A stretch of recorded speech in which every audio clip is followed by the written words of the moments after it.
Good morning students. Topic जिसके बारे में आज अपन बात करेंगे तो टेरिडोफाइटा का दूसरा एक और टॉपिक है, उसका नाम है हेट्रोस्पोरी एंड सीड हैबिट। जब जनरल कैरेक्टर्स पढ़े थे तब हमने बात करी थी कि टेरिडोफाइटा के अंदर सीड का फॉर्मेशन नहीं होता, that means they are seedless plants. Cryptogams हमने जो कहा था, क्रिप्टोगेम्स वही प्लांट्स होते हैं जो नॉन सीडेड प्लांट्स होते हैं, जिनके अंदर सीड का फॉर्मेशन नहीं होता है। तो टेरिडोफाइटा के अंदर सीड का फॉर्मेशन नहीं होता है, लेकिन सीड बनने की या सीड हैबिट डेवलप होने की टेंडेंसी इनके अंदर एक जगह डेवलप होती है। तो उसके बारे में बात करते हैं। हेट्रोस्पोरी और सीड हैबिट क्या संबंध है आपस में दोनों का और कैसे होता है उसके बारे में हम बात करते हैं। हेट्रोस्पोरी मैंने आपको बताया था कि हेट्रोस्पोरी क्या होता है। हेट्रोस्पोरी जैसे इसका नाम है, hetero means different, spory means spore. Different type के स्पोर्स का फॉर्मेशन। डिफरेंट मींस ऐसे स्पोर्स जिनका शेप, साइज और फंक्शन अलग अलग होता है, एक दूसरे से भिन्न होता है, उसको कहते हैं हेट्रोस्पोरस कंडीशन, जैसे हेट्रोस्पोरस टेरिडोफाइट्स या हेट्रोस्पोर। तो हेट्रोस्पोरी में बेसिकली दो तरह के स्पोर्स बनते हैं, हमने बात करी थी, माइक्रोस्पोर्स एंड मेगास्पोर्स। तो माइक्रोस्पोर्स और मेगास्पोर्स दो तरह के स्पोर्स यहाँ पर बनेंगे और इन दोनों का साइज में डिफरेंट होता है। जो माइक्रोस्पोर होता है वो हमेशा साइज में छोटा होता है, स्मॉलर इन साइज, और जो मेगास्पोर होता है वो हमेशा साइज में बड़ा होता है। और दूसरा इंपॉर्टेंट ये होता है कि इनका फंक्शन भी डिफरेंट। माइक्रोस्पोर हमेशा जनरेट करके मेल गैमेटोफाइट का फॉर्मेशन करता है, और जो मेगास्पोर है वो हमेशा जनरेट करके फीमेल गैमेटोफाइट का फॉर्मेशन करता है। मींस सेक्सुअल डिफरेंशिएशन प्लांट्स के अंदर आ जाता है। ज़्यादातर सारे टेरिडोफाइट्स हमारे जो हैं वो होमोस्पोरस हैं, मैंने बताया था। सिर्फ 9 टेरिडोफाइट्स ऐसे हैं जो हेट्रोस्पोरस है। जिन 9 टेरिडोफाइट्स जिनके अंदर हेट्रोस्पोरी मिलती है उनके बारे में हमने बात करी थी।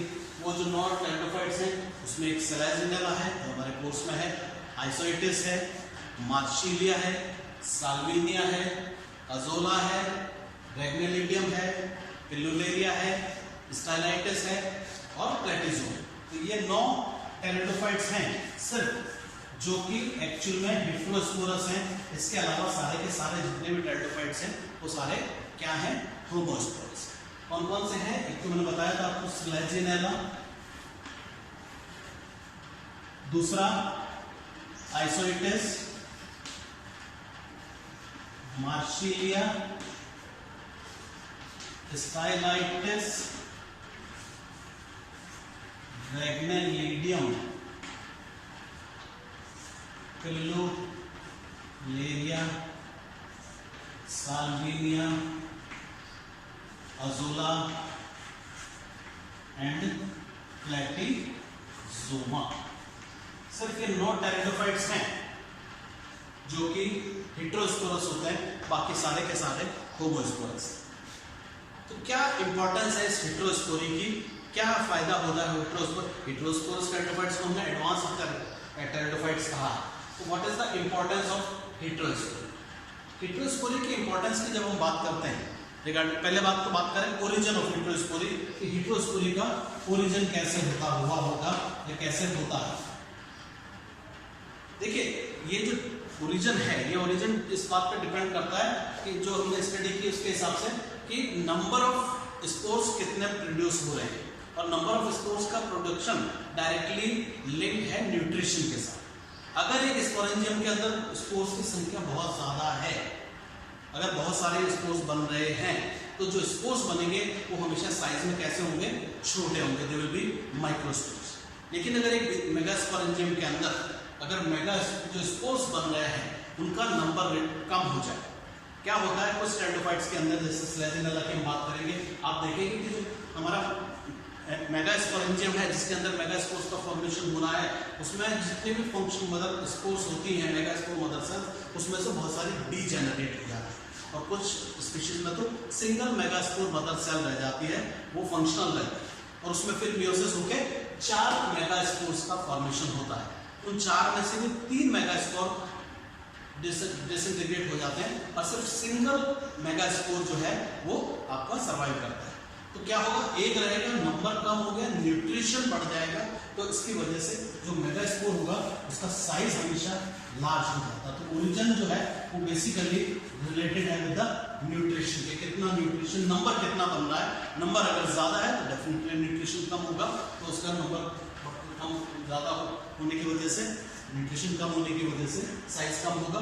लेकिन अगर न्यूट्रिशन ज्यादा है, नंबर कम है, तो वो बड़ा होगा। तो ये इसका ओरिजिन है कि इस हेटेरोस्पोरी हुई कैसे। बात करते हैं इंपॉर्टेंस ऑफ हेटेरोस्पोरी। हेटेरोस्पोरी की क्या इंपॉर्टेंस है, इसको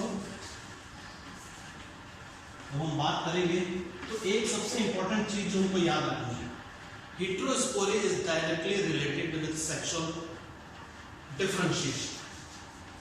हेटेरोस्पोरी जैसे ही प्लांट के अंदर आती है, देखिए जो होमोस्पोरस स्पेरोफाइट्स हैं उनके अंदर सेक्स का डिटरमिनेशन कब होता है, जब गैमेटोफिटिक स्टेज बन जाती है। गैमेटोफिटिक स्टेज के बाद फॉर्मेशन होता है सेक्स ऑर्गन्स का, तब जाकर सेक्सुअल आप डिफरेंशिएट कर पाएंगे कि मेल गैमेटोफाइट है कि फीमेल गैमेटोफाइट। लेकिन हेटेरोस्पोरस स्पेरोफाइट्स में ऐसा नहीं है। हेटेरोस्पोरस स्पेरोफाइट्स में जैसे ही स्पोर्स का फॉर्मेशन होगा, स्पोर के लेवल पे ही हमको पता चल जाता है कि मेल होगा कि फीमेल होगा। क्योंकि हेटेरोस्पोरस में जब 2 स्पोर्स बनते हैं, तो मैंने आपको बताया था कि माइक्रोस्पोर हमेशा मेल गैमेटोफाइट का फॉर्मेशन करेगा। तो माइक्रोस्पोर जब भी बनेगा वो क्या करेगा, मेल गैमेटोफाइट का फॉर्मेशन करेगा। और जो मेगास्पोर जब बनेगा, मेगास्पोर हमेशा क्या करता है, फीमेल गैमेटोफाइट का फॉर्मेशन करता है। एक इंपॉर्टेंट चीज तो ये होती है इंपॉर्टेंस, इसी के साथ sexual differentiation, not reproduction, sexual differentiation plant के अंदर आ जाता है। और वो किस लेवल पे आ जाता है, स्पोर के फॉर्मेशन के लेवल पे आ जाता है कि अगर माइक्रोस्पोर है तो मैं डेफिनेटली मेल गैमेटोफाइट का फॉर्मेशन करेगा, इसमें मेल सेक्स ऑर्गन्स का फॉर्मेशन होगा, एंथ्रीडियम लगेंगे, इसके फीमेल गैमेटोफाइट बनेगा और आर्चिगोनियम का फॉर्मेशन होगा। तो सेक्सुअल डिफरेंशिएशन सबसे पहला इंपॉर्टेंट चीज है, जो इंपॉर्टेंस है हमारी हेटेरोस्पोरी। दूसरा बात करें, मैंने आपको बताया था जब हमने जनरल कैरेक्टर्स पढ़े थे कि एक हेटेरोस्पोरस टेरिडोफाइट्स में जब भी जर्मिनेशन होता है स्पोर का, वो हमेशा जो स्पोर का जो जर्मिनेशन होगा, स्पोर जर्मिनेशन वो हमेशा एंडोस्पोरिक टाइप होगा, एंडोस्पोरिक टाइप। एंडोस्पोरिक का क्या मतलब होता है, एंडो का मतलब होता है inside, sporic means spore ball. ये देखिए ये स्पोर है। होमोस्पोरस टेरिडोफाइट्स में क्या होता है, एक्साइड टूटती है, इंटाइन जो है वो यहाँ से ट्यूब के रूप में बाहर आती है और बाद में इसमें मल्टीपल माइटोटिक डिवीजन होके गैमेटोफाइट का प्रोथैलस का फॉर्मेशन करते हैं। अब ये जो गैमेटोफाइट बन रहा है ये स्पोर वॉल के बाहर बन रहा है, it is exosporic type. Homosporous pteridophytes की मैं बात करूं, अब ये जब बाहर बनता है तो क्या होता है, ये एनवायरनमेंट से डायरेक्टली लिंक्ड है। एनवायरनमेंट के अंदर कोई भी चेंज होता है, कोई भी प्रॉब्लम होती है तो डायरेक्टली वो इफेक्ट करती है इसकी ग्रोथ के ऊपर। लेकिन हेटेरोस्पोरस टेरिडोफाइट्स में ऐसा नहीं होता, यहाँ पर एंडोस्पोरिक टाइप होता है, मींस अब जो गैमेटोफाइट का फॉर्मेशन होगा वो अंदर ही होगा, यहीं पे गैमेटोफाइट बनेगा और उसी के ऊपर सेक्स ऑर्गन्स का फॉर्मेशन होगा। अगर वो मेल गैमेटोफाइट है एंथ्रीडियम का फॉर्मेशन हो जाएगा, एंथ्रोजोइड्स बन जाएंगे। अगर फीमेल गैमेटोफाइट है तो एग का फॉर्मेशन हो जाएगा। तो एंडोस्पोरिक टाइप ऑफ डेवलपमेंट जब होता है तो जो हमारा गैमेटोफाइट है वो न्यूट्रिशन के लिए डायरेक्ट, एक तो उसको मदर स्पोरोफाइट से न्यूट्रिशन मिल रहा है, वहां से उसको न्यूट्रिशन मिल गया। दूसरा वल्नरेबिलिटी खत्म हो गई एनवायरनमेंट की वजह से, कि एनवायरमेंटल में कोई भी चेंजेस, कोई भी प्रॉब्लम होती है तो वो डायरेक्टली उसके जो सर्वाइवल के चांसेस हैं वो हमेशा बढ़ जाते हैं। तो ये एक और इसकी इंपॉर्टेंस है कि ये इसीलिए इसको हेटेरोस्पोरस टेरिडोफाइट्स को कहते हैं, they are more advanced than this, क्या कहते हैं उसको, होमोस्पोरस टेरिडोफाइट। एक इंपॉर्टेंट चीज जो एक इंपॉर्टेंस और है, retention of megaspore, retention of megaspore.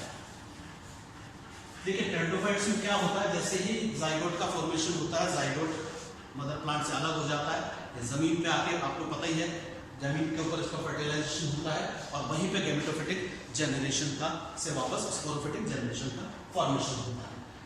एंथ्रोजोइड और एग आपस में मिलेंगे और जैसे ही फर्टिलाइजेशन होगा, जाइगोट का फॉर्मेशन होगा, ये मदर प्लांट से अलग हो जाएगा।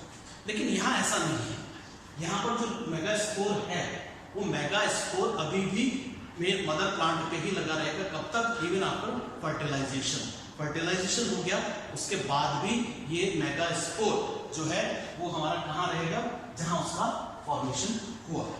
तो मेगास्पोर का retention on the mother plant sporophytic plant के ऊपर ही रहे इवन आफ्टर फर्टिलाइजेशन, ये एक और इंपॉर्टेंट कैरेक्टरिस्टिक फीचर है इसका। तो retention of megaspore is another important thing जो हेटेरोस्पोरी से जुड़ी हुई है। अब बात करते हैं अबाउट द सीड हैबिट। इसका सीड हैबिट से क्या लेना देना है, हेटेरोस्पोरी का सीड हैबिट से क्या फॉर्मेशन। देखिए जो स्पर्मेटोफाइट्स हैं, मींस वो प्लांट्स जिनके अंदर सीड का फॉर्मेशन होता है, उनके अंदर क्या होता है? माइक्रोस्पोर और मेगास्पोर। हेटेरोस्पोरस कंडीशन सबसे पहले रिक्वायरमेंट वो होता है। माइक्रोस्पोर जो पोलन ग्रेन्स कहलाते हैं, मेगास्पोर होता है। माइक्रोस्पोर, पोलन ग्रेन्स और मेगास्पोर। अब ये जो माइक्रोस्पोर और मेगास्पोर हैं ये जनरेट करेंगे मेल गैमेटोफाइट, फीमेल गैमेटोफाइट का फॉर्मेशन करेंगे। तो सीड हैबिट के लिए एक तो सबसे पहली चीज आपके पास क्या हो? हेटेरोस्पोरस कंडीशन हो, दो तरह के गैमेटोफाइट्स का फॉर्मेशन हो।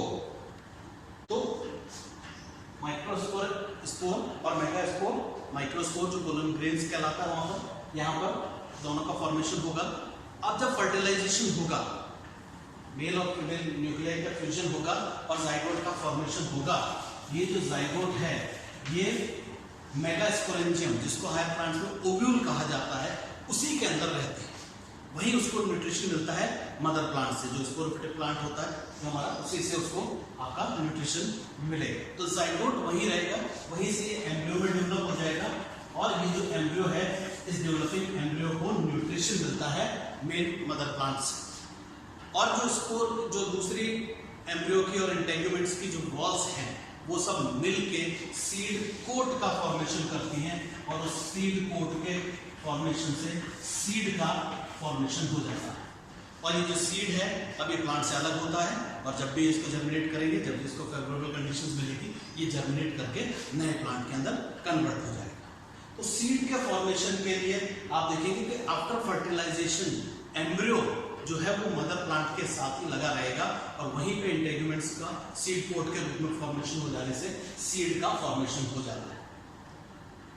टेरिडोफाइट्स के अंदर ये पूरा प्रोसेस तो कंप्लीट नहीं होगा, लेकिन स्लेजिनेला के अंदर जब हम बात करते हैं सीड हैबिट की, तो हम बेसिकली बात करते हैं स्लेजिनेला की। स्लेजिनेला के अंदर सीड हैबिट कैसे होता है? तो वेरी फर्स्ट रिक्वायरमेंट जो है वो ये है कि हेटेरोस्पोरी होना चाहिए। तो हेटेरोस्पोरी है, अब देखिए हेटेरोस्पोरस कंडीशन होती है, microspore, megaspore. Single functional megaspore का फॉर्मेशन होता है वो, और जब मेगास्पोर और माइक्रोस्पोर जर्मिनेट करके मेल और फीमेल गैमेटोफाइट बनाते हैं और जब जाइगोट बन जाता है, मींस एग का फ्यूजन हो जाता है, एंथ्रोजोइड निकल के आता है, एग तक पहुंचता है और जाइगोट का फॉर्मेशन हो जाता है। जाइगोट के फॉर्मेशन के बाद भी ये जो हमारा जाइगोट बना है ये अभी भी मेगास्पोरेंजियम के अंदर ही रहता है, मींस मेन मदर प्लांट के ऊपर ही लगा हुआ है। तो बहुत समय तक ये रिटेन रहता है, लेकिन इसका आगे का डेवलपमेंट भी शुरू हो जाएगा, नया प्लांट बनना शुरू हो जाएगा, वहां तक ये रहेगा। लेकिन चूंकि यहाँ पे इंटेग्यूमेंट्स नहीं है, उसके बाहर के सीड कोट का फॉर्मेशन नहीं हो पाएगा, थोड़े समय के लिए तो रहता है, लेकिन उसके बाद ये क्या होता है, मदर प्लांट से टूटता है, अलग होता है और फिर जमीन पे आके गिर जाता है, फिर वहां पर इसका वापस आगे का डेवलपमेंट होता है। तो हेटेरोस्पोरी हुई, रिटेंशन हुआ, लेकिन वो बहुत देर तक नहीं हुआ, बहुत जल्दी वो प्लांट से शेड हो जाता है, तो प्रॉपर सीड नहीं बन पाता। प्रॉपर सीड जैसे हायर प्लांट्स के अंदर बनेगा कि जाइगोट एम्ब्रियो सारा मदर प्लांट पे ही रहा, वहीं पे इसका डेवलपमेंट होता रहा, सीड कोट बन गया, सीड का फॉर्मेशन हुआ। लेकिन यहाँ ऐसा नहीं हो पाता, लेकिन एक हैबिट डेवलप हुई और ये हैबिट ही आगे चल के स्पर्मेटोफाइट्स जो प्लांट्स हैं, जो सीड प्रोड्यूसिंग प्लांट्स हैं, उनमें इनका फॉर्मेशन हुआ। तो ये एक टेंडेंसी है, ये एक यूनिक कैरेक्टर है स्लेजिनेला के अंदर कि वहाँ पर हेटेरोस्पोरी है और हेटेरोस्पोरी के साथ साथ सीड हैबिट भी पाया जाता है। तो this is about seed habit. Seed habit कैसा क्या होता है, हेटेरोस्पोरी क्या है, हेटेरोस्पोरी का ओरिजिन कैसे होता है, क्या इंपॉर्टेंस है, कैसे सीड हैबिट के साथ उसका रिलेशन है, इसके बारे में। Thank you.